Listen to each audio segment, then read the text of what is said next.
about your organisation. What do you do? OK, well, thank you for having me here so we can talk about Care After Combat. So we are an organisation, a charity, who work into the prison system, working with military veterans who've somehow got involved with the justice system and... So there's quite a high population of ex-servicemen and women in our prisons. Why is that, do you think? So 2014, the government did a review of who was resident in UK prisons, and what they found were that military veterans are the highest occupational group, and this obviously raises some concerns. Yeah. So the government wanted to do something about that, and so they supported Care After Combat initially, just as a scoping exercise, really, to see if there was any way we could help these men and women actually, understand the problems that led to offending behaviour and go on to lead successful lives. So what sort of offending behaviour are we talking typically for people that's in prison that's actually served in our armed forces? Primarily, it's violence. Yeah. So that is the highest offence that we work with. Okay. But of course, the military, as with everybody else, it's the full range of offending behaviour. OK, so we're in a pub, Jane. Dr. Jane, and I guess for some people, the odd tip of alcohol is good, a bit of fun of a weekend, relax, let your hair down. But for some people, alcohol is not always their best friend, and I guess that plays a part in some of your veterans that end up inside. Yeah. Absolutely. So, speaking from my own experience, a good 2/3 of the people I work with have some kind of mental health problem or mental health difficulty, struggling to either adapt into civilian life or with some of the traumas they've experienced during service. People might self-medicate with alcohol to manage some of those thoughts and feelings. Yeah. Your weekend starts here with Friday Night Live with me, Mark Dolan, 8 till 9 on GB News. Big stories, big guests and big laughs as we get you ready for a cracking weekend. That's Friday Night Live with Mark Dolan. Fridays 8 till 9 on GB News. Bring your own drinks. The admission's free. Have a great Saturday night with me, Leo Curse, on the Saturday Night Showdown. It's a crazy world out there, so come and make fun of it with me, my panel of comedians, and a couple of people who actually know what they're talking about. The Saturday Night Showdown is your front row ticket to the clown show every Saturday, only on GB News, the People's Channel, Britain's news channel.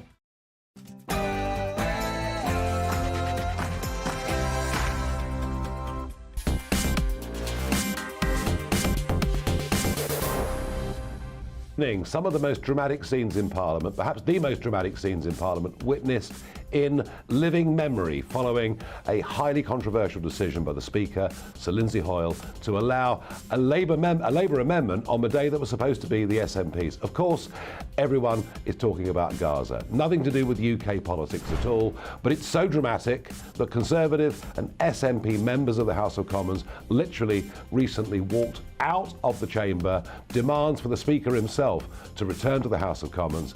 Chaos, absolute chaos. A bad reflection in many ways on our elected representatives. That will dominate the next hour, but first, let's get the news headlines from Polly Middlehurst.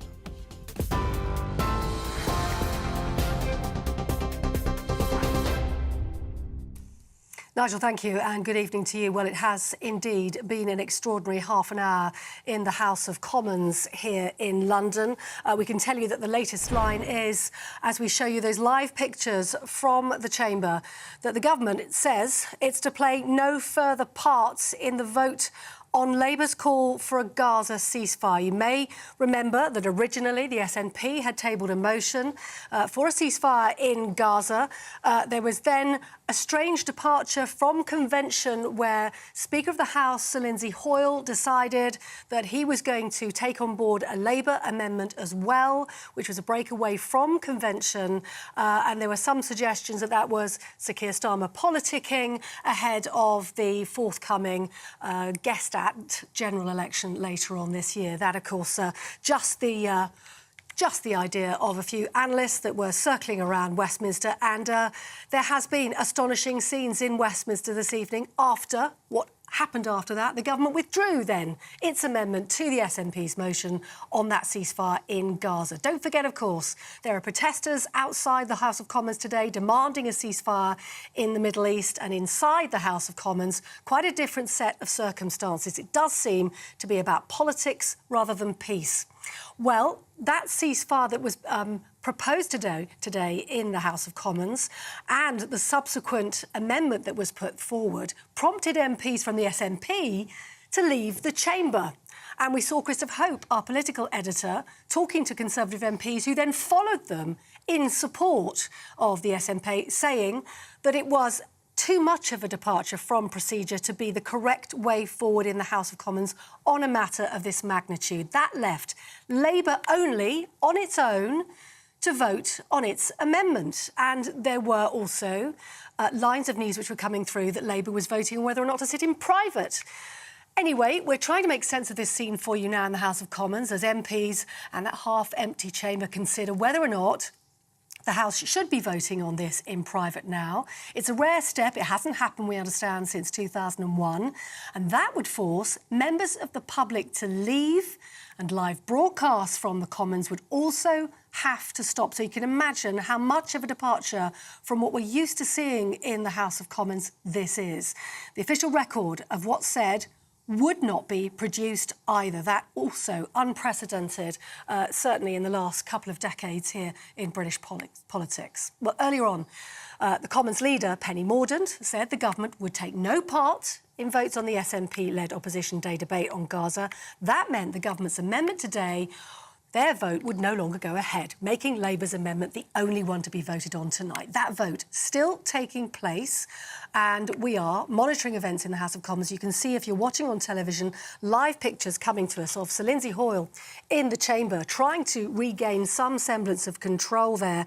And we do understand that SNP MPs do appear to have filed back into the Commons, including the former leader Ian Blackford. It looks like they're going back in and they are now sat down listening to Sir Lindsay Hoyle. Let's listen in and hear what they're trying to say. Because I am very, very concerned about the security of all members. Let me just take this through. I was very concerned, I am still concerned, and that's why the meetings I've had today is about the security of members, their families, and the people that are involved. And I've got to say, I regret how it's ended up. It was not my intention. I wanted all to ensure they could express their views and all sides of the House could vote. As it was, in particular, the SNP were ultimately unable to vote on their proposition. I am, and I regret, with my sadness, that it's ended up on like that, in this position. That was never my intention for it to end up like this. I was absolutely convinced that the decision was done with the right intentions. I recognise the strength of feeling of members on this issue. Clear today has not shown the House at its best. I will reflect on my... I will reflect on my part in that of the course I recommit myself to ensuring that all members of this House are treated fairly. I do not want it to have ended like this. I want to say to the House, I will meet with all the key players of each party.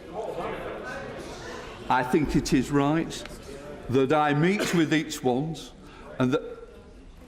Can I just put that correct? I've never met with Sue Gray today. I didn't bump into her today. I'm offended by that comment. I think you'd like to withdraw it. Yeah, because that is the danger that we've ended up with this House in speculation of not what is fact and not factual. I am honest to this House. I am true to this House. I believe in all members of this House. And I've tried to do what I thought was the right thing for all sides of this House. It is regrettable, and I apologise for a decision that didn't end up in the place that I wished for. So I would say no. I say no. I will meet with all the... just be quiet, please. I will meet with the leaders and with the chief whips, and let us have a discussion on what is the best way forward to try and ensure that, and I say again, I thought I was doing the right thing and the best thing, and I regret it and I apologise for how it's ended up. I do take responsibility for my actions, and that's why I want to meet. And that's why I want to meet with the key players who have been involved. Leader of the House. Thank you, Mr. Speaker, for coming to the House, for saying that you will reflect. Well, there you have it. You heard it live. Speaker of the House, Lindsay Hoyle, offering an apology to the House as Penny Mordaunt stands up to comment on those extraordinary scenes we've just seen in the House of Commons here in London. So Lindsay Hoyle saying, "I regret it was not my intention," he said, "to cause this mess, that the SNP would be unable to vote on its preposition. It's regrettable. I apologise. I am true to this House. I will now meet with leaders and whips to mollify this situation." Extraordinary scenes in the House of Commons. We'll monitor them consistently for you. Let's get some analysis now from Nigel Farage.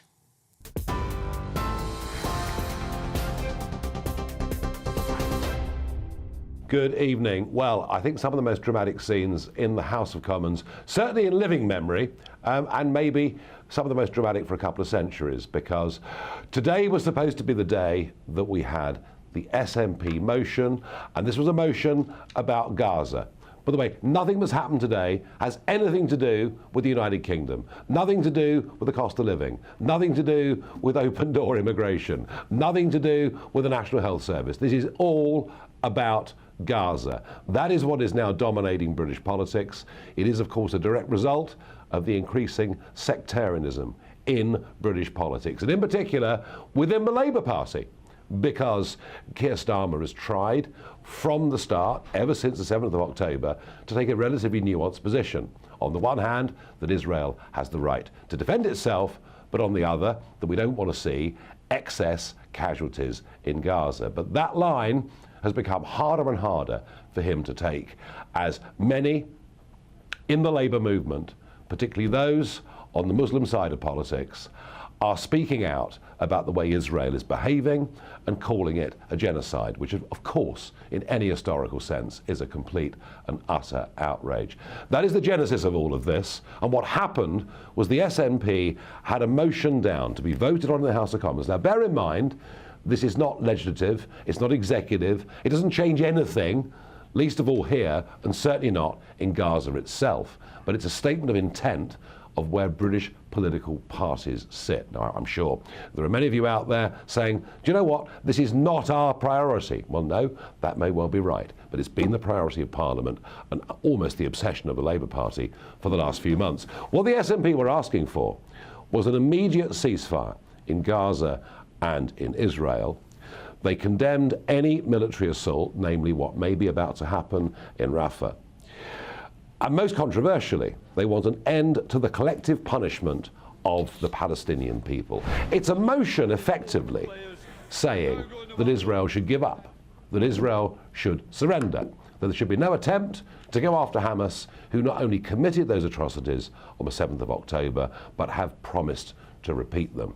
Now, that was what was supposed to be debated and voted on today, with a government amendment against it. But what Sir Lindsay Hoyle, the Speaker, did this morning was he allowed a Labour amendment to an SNP motion. OK, I'm trying not to lose you.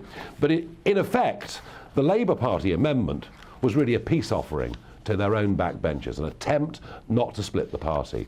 The last time there was a vote on whether there should be an immediate ceasefire, 56 Labour MPs, including 8 front benchers, went against Sir Keir Starmer.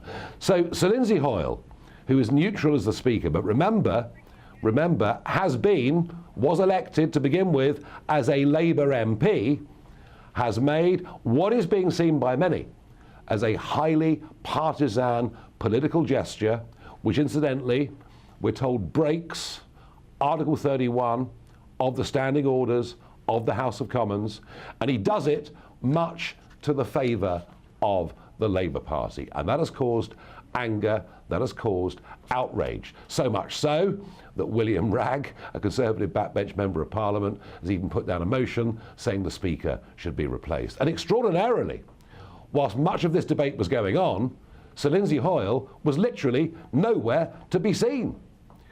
And the most dramatic moment that came, and we can see this footage on our screens right now, was when SNP and Conservative members of Parliament literally walked out of the House of Commons, leaving the whole thing in a state of complete and utter chaos. Then there came a Labour motion for the debate to continue, but to do so in private. And that would mean not just the public galleries being cleared, but radio and television transmissions would have to have stopped as well. This did happen back in 2001 when terrorism was being discussed, and as a matter of national security, it was felt that MPs should be able to debate very sensitive matters in private. But the idea that Labour even put this motion forward, why should this be debated in private? This is not a matter of national security. This is about what's happening in Israel and Gaza. This is the extent to which religious sectarianism is now dominating British politics and the House of Commons. It is regrettable, to say the very least. Well, Sir Lindsay Hoyle has reappeared to a very, very stormy House of Commons, accusations being made that he met with Sue Gray, the real boss of the Labour Party these days, and he denied that very, very strongly in the House of Commons. But there's also talk that the Labour Party said to Sir Lindsay Hoyle, you know what, unless you keep our motion there, we certainly won't be allowing you to be the Speaker if we win the next election. Some of the truth of this we probably will never ever know. But it is an extraordinary decision that Hoyle made. In fact, it takes us back to the days of John Bercow. In fact, some sarcastically were shouting out, "Bring back Bercow," when Bercow was seen to make very, very controversial decisions in terms of what votes he allowed, what amendments he allowed during the whole Brexit debacle, which went on pretty much for 2 years. However dramatic, however passionate the scenes were in Westminster during Brexit, they are frankly as of nothing compared to what we have seen today. That is my take on it. I'm very pleased to say that I'm joined now live from Westminster by Christopher Hope, GB News' political editor. Christopher, good evening. Welcome to the programme. This has been moving so quickly. I'd love to know, what is the current state of play? Well, the current state of play is MPs are wandering around the members' lobby very near to where I'm standing in the Houses of Parliament now, Nigel, not knowing what to do. You heard that extraordinary statement there on the news bulletin with Polly saying there that the Speaker essentially apologising. This is not where the position he'd wanted to happen, almost, to my mind, begging for his job. I mean, I've been talking to MPs, they think his position is getting untenable over this row. Now, what that means is you don't normally have speakers ever having their jobs questioned. Why it's happening now, viewers might wonder why on earth this has fallen apart in the House of Commons tonight. This is an election year, Nigel. The SNP want to raise the issue of an immediate ceasefire. That is their honest opinion. The government won't go as far as that. Some Labour MPs want to go to the SNP's position, but they feel they can't. And that's what's happening in a year of an election.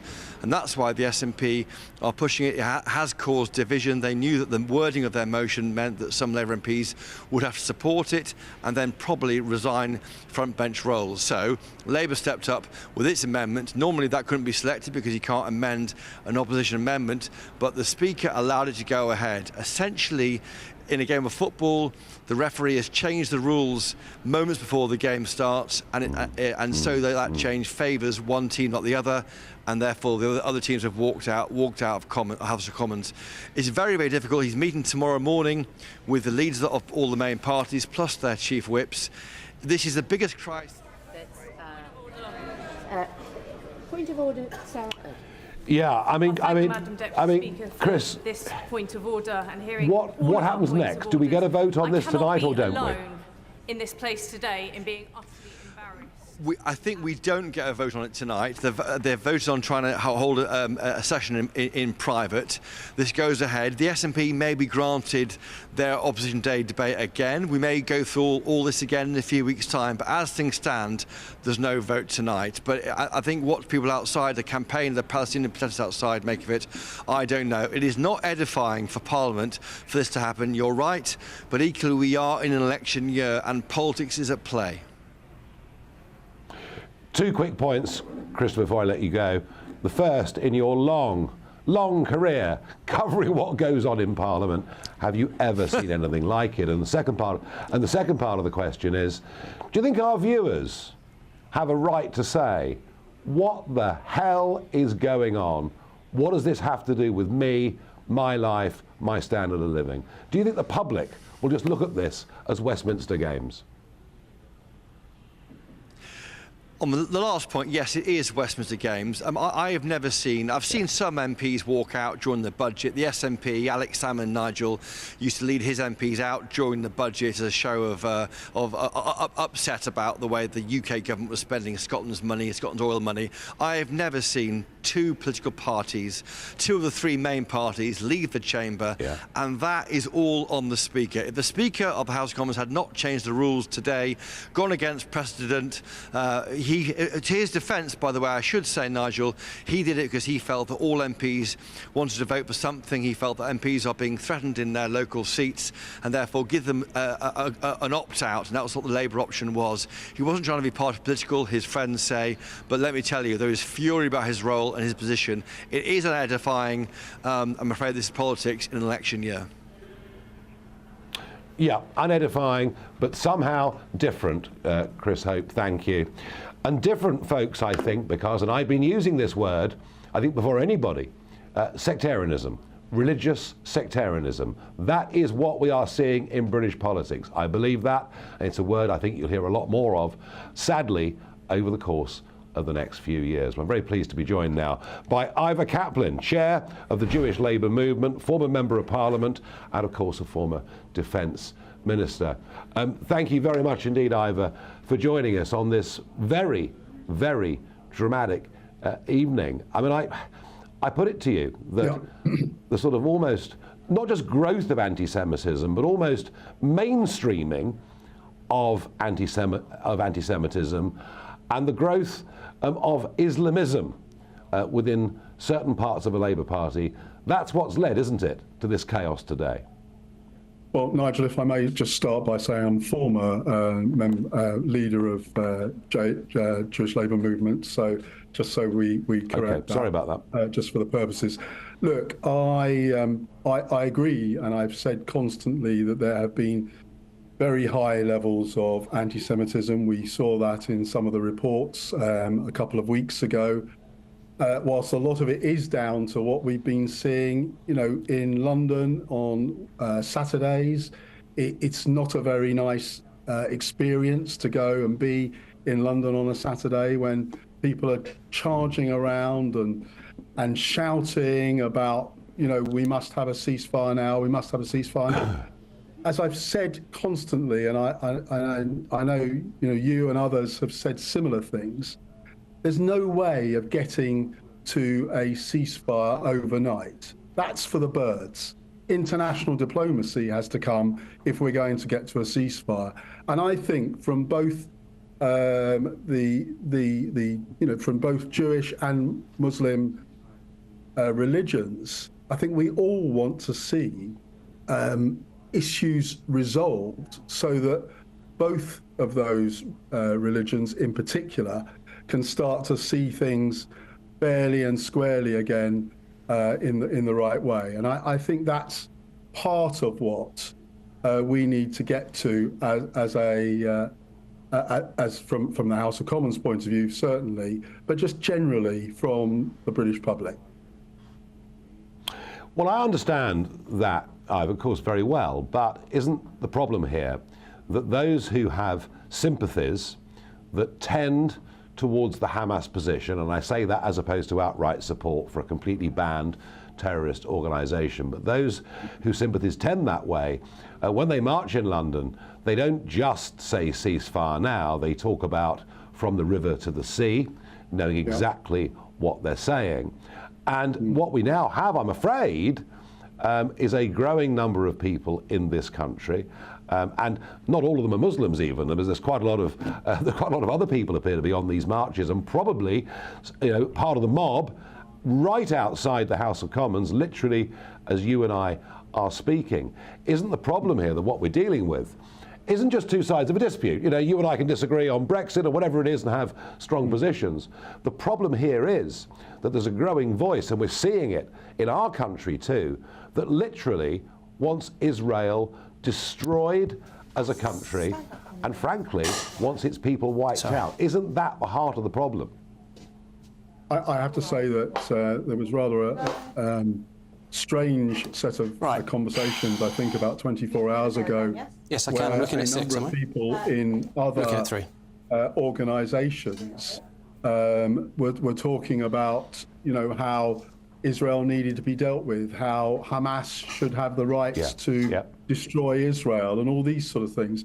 And at the centre of what needs to happen, apart from the obvious things of international diplomacy, which both you and I will be familiar with, but what also needs to happen is we need to get to a point where there is a proper two-state solution for the long-term future of Israel, yes, a great country in my view, and of Palestine, because Palestine deserves its own place too in this.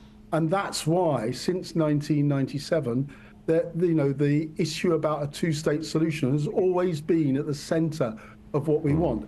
I actually think that, it would be good for Britain and for the European Union and for the US, of course, to try and come together and actually have some conversations about how do we get to a two-state solution working with that, because then you can start to deal with taking out Hamas. And Hamas have been an awful organisation to Palestinians, let alone to what they did on the 7th of October in Israel, which was a complete and utter disgrace and should never be allowed again.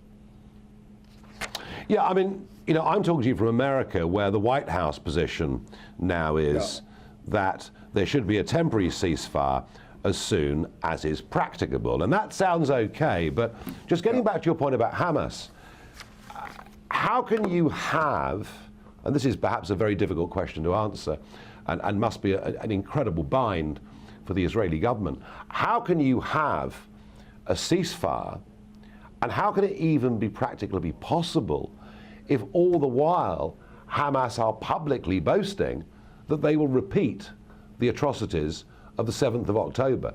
Does make it rather difficult, doesn't it? Yeah. I think from where you are at the moment, I think in Washington, Nigel, you're very close to the White House there, and I'm absolutely sure that in the White House they are really, really thinking of how they're going to get to a future that is for the benefit of both Palestine and Israel. And that doesn't contain Hamas at any sort. And stopping Hamas is absolutely critical to this, I think, for the world. No, I agree with that. And I mean, look, the Abraham Accords, let's face it, they were an American achievement. Getting Israel to sign up to the normalization of relations and trade and tourism and all of those things with a number of Arab countries, and Saudi Arabia on the verge of joining it. Now, I think there is great dismay here in Washington that those achievements are being destroyed. But let's get back to sort of finish off, if we can, with the Labour Party. We know the direction that Jeremy Corbyn took the Labour Party in, and I've been very complimentary about Sir Keir Starmer on this one point, that he really has, and I genuinely believe, did his best, and getting rid of Corbyn, saying he can't stand again, saying we're a different party, we've changed, we've left all this behind us. This, to me, seemed to be Starmer's biggest achievement, and in many ways, a sort of detoxification of the Labour brand. That's where we were until the 7th of October. But now you can see, and we've got, people being suspended from the party, and I won't get into the details of various elections that might be taking place. But what does Starmer do now? I mean, if he's too tough on those that don't want Israel to exist, then you probably finish up, don't you, by the 2029 election with a party to the left of Labour with predominantly Muslim support. What does he do now?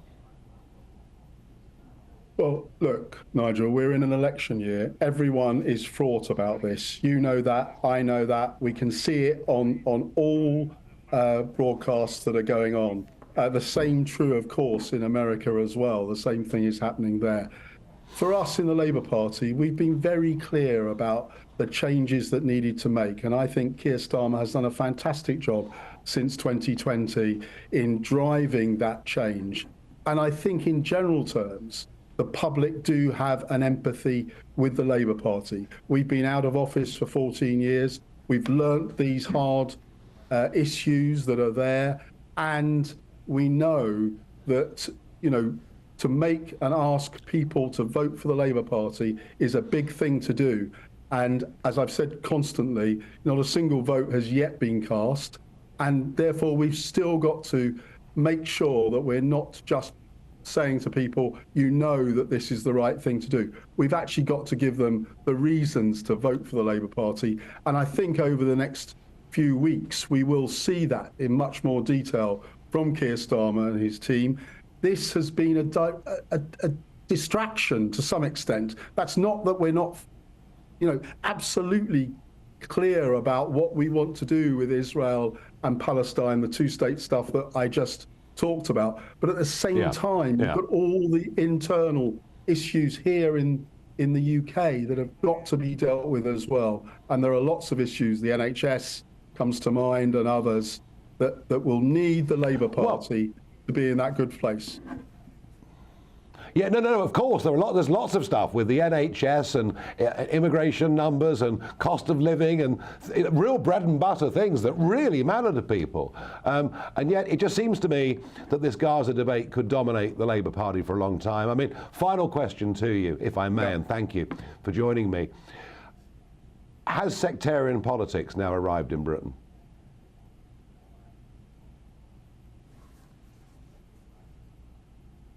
In terms of that. But I think there are issues in many of the religions that do need to be dealt with. But I think in general terms, Nigel, I'd rather say that I hope that doesn't ever happen.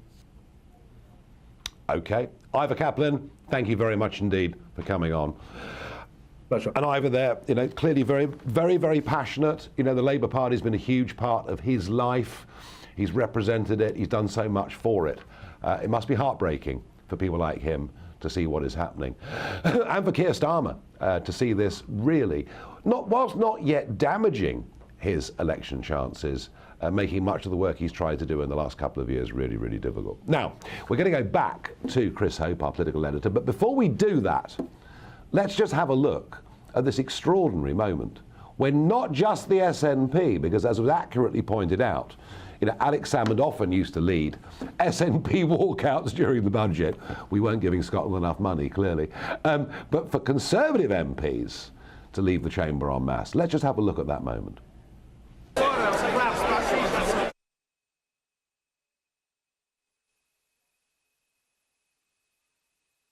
Yes, Faye, I can hear you.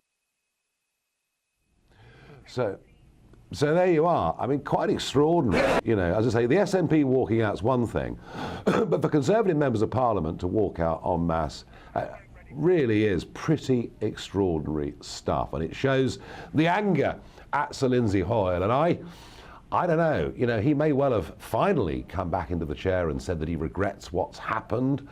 I would have thought Sir Lindsay Hoyle is, I would have thought he's literally fighting for his survival as Speaker. I don't think that's too great an exaggeration, but a man with his ear closer to the ground than me, physically in every sense, is of course Chris Hope, who joins me again live from Westminster.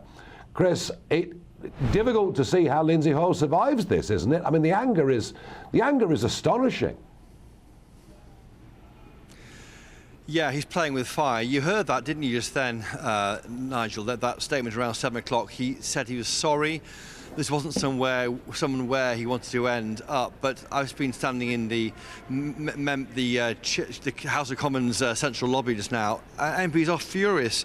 We've got Labour MP Jess Phillips really upset, saying, how can we expect people to lay down arms if we can't lay down words?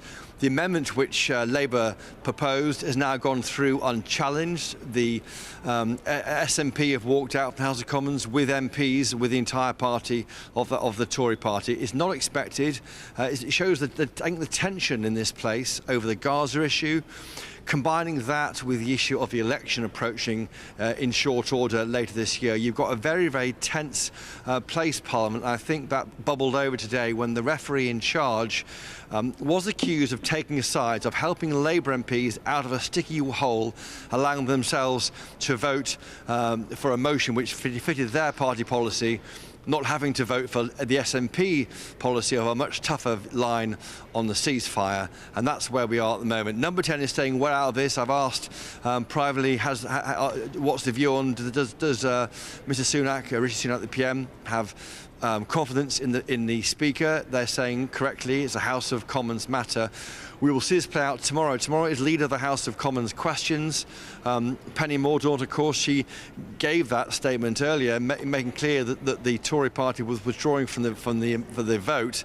It could be a very difficult time tomorrow for Lindsay Hoyle. It's entirely a crisis of his own making. He didn't have to do this. He should probably have let it all just play out like it has done previously. I've been covering Parliament for 20 years now. I've seen difficult opposition day debates. These debates are worded, are scheduled to make it difficult for governing party MPs to vote for it or vote against it. By stepping in, by getting involved to try and make it easier for some Labour MPs to vote in a way which they felt it was more reflective of their position, he's made it much worse, I think, for them. So it's really, really difficult times here in the House of Commons here for Lindsay Hoyle. We're trying to get more guests on the show, Nigel, and when I can get more to come to the camera, we'll bring them to you straight away. Yeah, no, absolutely do. And just one thing, if you may, Chris, there's one thing I didn't quite understand. Well, I'm sure there are lots of things we don't understand fully about today, but what I didn't quite get is when Hoyle went back into the chair, and he gave his regrets, he said he was sorry. Was he sorry for the furore, or was he sorry for allowing the Labour amendment? I didn't quite pick up the distinction there of what he was actually saying. Okay. Yeah, so Lindsay Hoyle's team tell me that what the Speaker was trying to do was he's recognising that lots of MPs across all parties are under pressure locally from their constituents. The whole issue of Gaza, Hamas, Israel has fiercely divided communities. We know that from our postbag at GB News. He was trying to find a way that would allow MPs to vote for something, a way forward. And that's why he tried to create this third option by going against the rules set out in 1979. The reasoning was that back then there were only two main parties, and now there are three. The SNP is seen to be a major party with its dozens of MPs, and that's why he did it. He was trying to be helpful to MPs under pressure locally. It wasn't really in his mind or his team's mind party political, of course that's how it appeared. And what he's doing here, he's messing with the delicate balance in Parliament of the rules are what they are, they can't be changed. We saw that during Brexit. It massively queers the pitch, I think, on future opposition day debates when if the rules don't apply now, will they apply again in a future issue which may be awkward for the governing party, the Tories, not just for Labour. And that's why he's really playing with fire, and he's doing so in an election year. He was trying to do the best thing in his terms.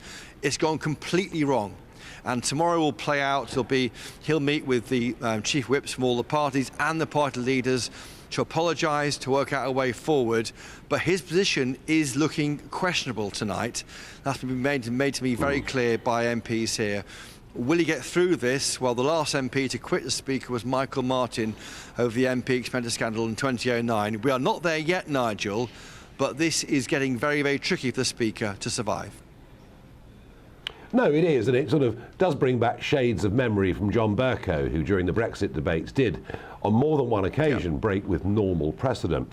Of that there's no doubt. But you see, if I was, and I understand William Ragg is talking about putting down a motion of no confidence in the Speaker. It's not difficult, is it, if I'm William Ragg or someone like that, to say, well, hang on a second. You know, so Lindsay Hoyle may be the Speaker and may be seen to be neutral, but actually has been a member of the Labour Party all of his life, has been a Labour MP. His father before him was a Labour MP, went on to become a Labour peer. You know, this is a family steeped in the Labour Party who have made a highly partisan decision outside the normal rules that massively favours the Labour Party at a moment when Sir Keir Starmer is facing, without a doubt, the biggest challenge of his leadership. If I'm an angry Tory backbencher, I'm going to want this to be brought to a vote, aren't I? Well, you might do, and normally those votes, of course, aren't secret for the Speaker of the Commons. So it's quite hard. A lot of MPs don't really want to speak out and come on air with this on GB News and elsewhere because they feel if they speak out against the Speaker, he would then won't call them to speak in the House of Commons. It's a very, very powerful position. I recall when I worked for Telegraph, Nigel, I revealed how John Bercow voted Remain in the Brexit referendum, and that caused a huge problem because the Speaker has to be seen to be impartial at all times in their private and public utterances. And by doing what he did, it appears he was favouring Labour. I've got a statement here sent to me just now by Michael Fabricant, the Tory MP. He says this: the lesson Mr. Speaker should learn, it is never wise to tamper with the conventions of the House of Commons, both written and unwritten. It works. By interfering, he has caused utter chaos and damaged his and the House's reputation. But Mr. Fabricant says it's not over for the Speaker.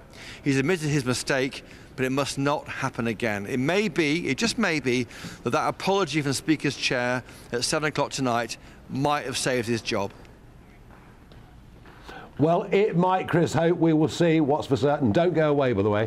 What is for certain is we're in for a very, very dramatic day again tomorrow.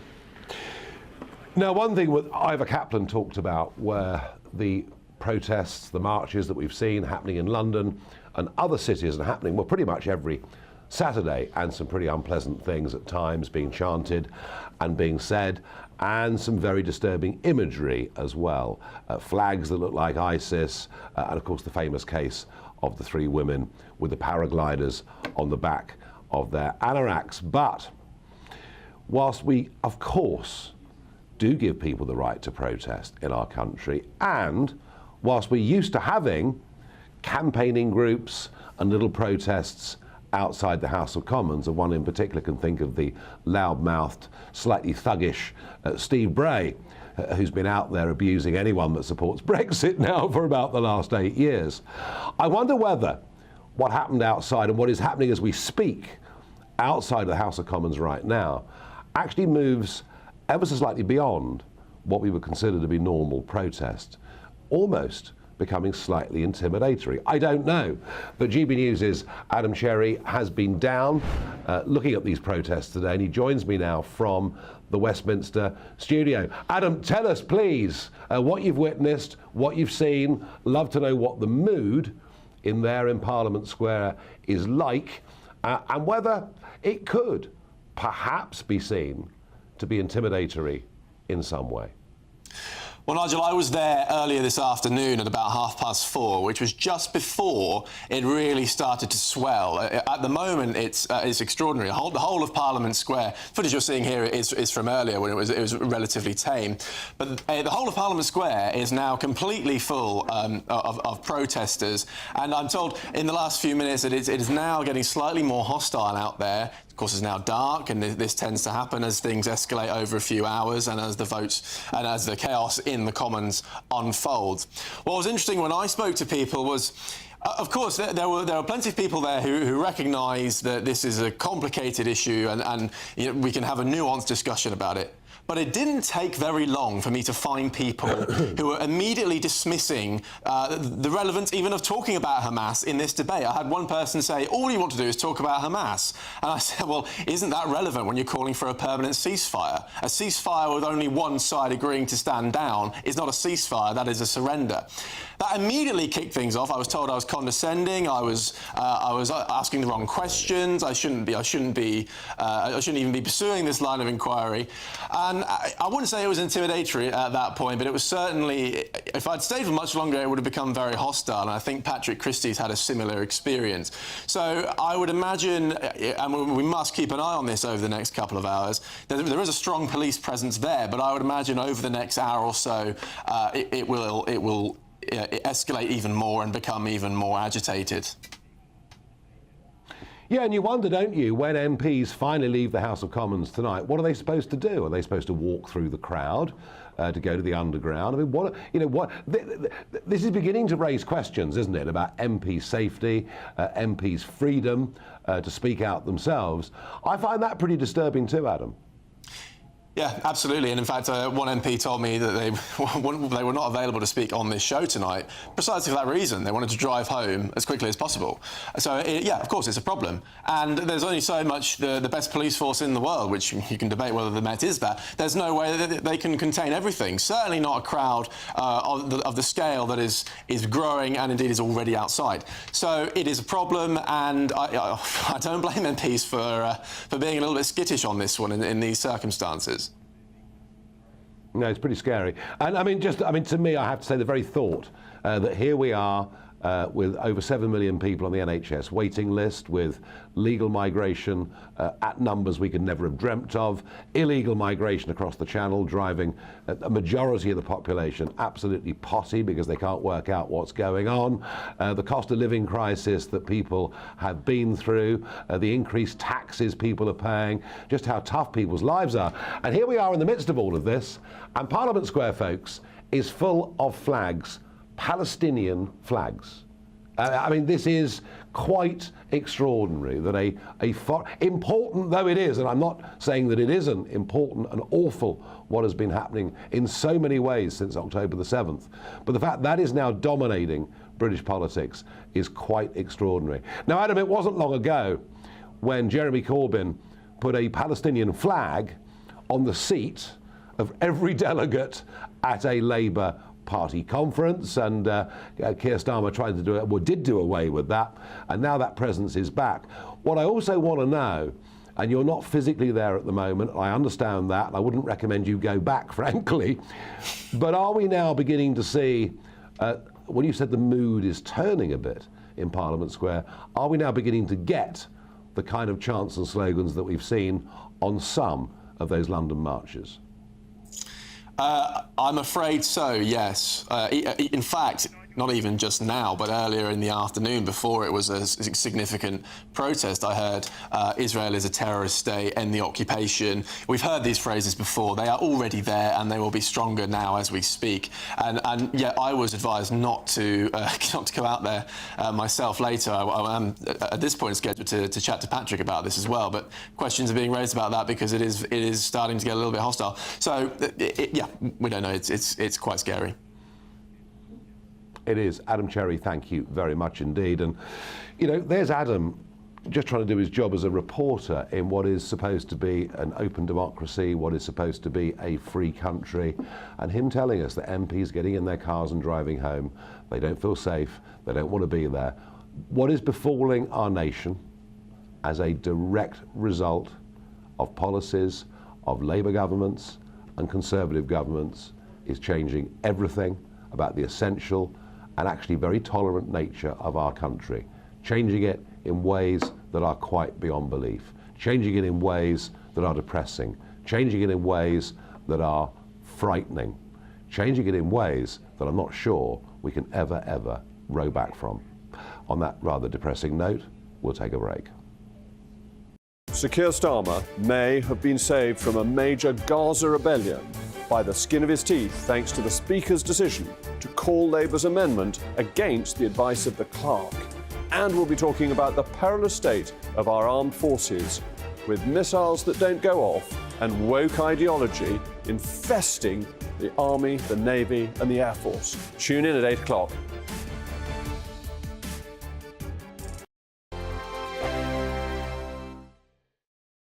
Wake up to the headlines with Headliners every morning at 5 a.m. We treat you to the day's biggest stories before anyone else, 7 days a week. You can catch up on everything you need to know before you've even had your kippers. Headliners every morning at 5 a.m. only on GB News, the People's Channel, Britain's news channel. Good afternoon, Britain. Good afternoon, Britain. Join us, Tom and Emily, To find out what's happening in the heart of Westminster. and why it matters to you. Weekdays from midday, we bring you the most compelling stories from across the United Kingdom. And from your doorstep to our inbox, That's right, we want to hear from you, GB News. Britain's news channel. Martin Daubney, weekdays from 3 p.m. You have a president in President Biden who's not enforcing the law that was passed by Congress. President Obama, criticize him or not, actually enforced the law and was deporting people that had crossed illegally. Of course, President Trump enforced the law and improved the law to make sure that and worked with Mexico to have the Remain in Mexico policy. Biden has abandoned federal policy. In fact, he's deliberately trying to let in as many immigrants as possible. More for the Democrats, more is better and less is racist. Just astonishing. And the statement that Greg Abbott put out is really feisty stuff. He said the federal government has broken the contract between the United States and the state of Texas. And the eye numbers, Greg, are simply eye-watering. 6 million illegal immigrants have crossed our southern border in just 3 years, Governor Abbott says. That's more than the population of 33 states in the United States. Astonishing numbers. And Martin, that's just Texas. If you add Arizona and other border states, you know, it's pushing 10 million. By the end of Biden's term, it'll be 11 million. A study by Yale University a few weeks ago, 3 very liberal professors that did the study estimate there's 22 million illegal aliens. So this is a crisis that was created by Biden. It's what he wants. They want unfettered access to the border. They're letting them in. It's a real hardship on the working people of Texas and other border states. And now it's a real hardship on cities that the federal government, as well as the governors of Texas and other states, are sending some of the migrants to those so-called sanctuary cities. Every Sunday from 11, join Michael Portillo. There will be topical discussion, looking at the week before and the week to come. So kick back and relax at 11 a.m. on Sundays on GB News with me, Michael Portillo. GB News, the People's Channel, Britain's news channel.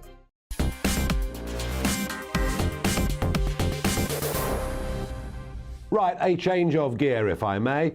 Do you remember, during and after the Brexit referendum, being told that the City of London, our financial market institutions, would lose hundreds of thousands of jobs? As many as 400,000 may well leave London and other financial centres around Britain as a direct result of Brexit. It was going to be a disaster, and in particular because of the strength of the UK clearinghouses. We would lose all of that.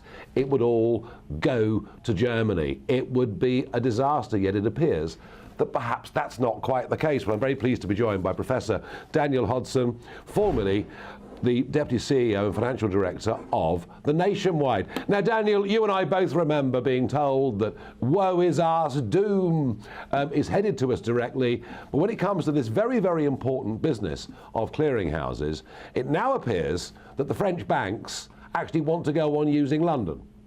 Well, they'd love to have it, of course, in France. And one of the great things about the City of London clearing is that it's multi-product, multi-currency, and the euro clearing, insofar as it exists on the continent, is very much euro-oriented. It's a very expensive business from the point of view of participants. There's loads of capital involved. There's loads of costs. And actually, most people, I think, who know about this have been aware of the fact that for a while, the French in particular and Paris have been at it. And they've demonstrated, of course, in terms of the stock exchange and so on, what they want to do. We shouldn't give up here, but it's a good step. It's a good report. And yes, the City of London, I can remember handing out pamphlets outside Bank Underground Station, and it was very difficult to get rid of those pamphlets to white suits. I can believe you me. Yeah, no, people didn't want to know, but the truth is that in reality, London does still have a lot to offer. Now, the one thing it doesn't have to offer, of course, I'm afraid, through the banking industry, very often are adequate banking services. And we learned today from I mean, it's not a surprise, but, you know, a parliamentary committee, all-party committee, saying that basically banks are using fraud or the risk of fraud as a reason to close down people's accounts, and that the number of accounts closed due to fraud risk kind of doubled in the year to 2023 from the year before. And this is what I've seen. You know, anything that counts as a slightly unusual transaction, you know, maybe, I don't know, maybe you sell a motorbike that was in the garage for years for a couple of grand.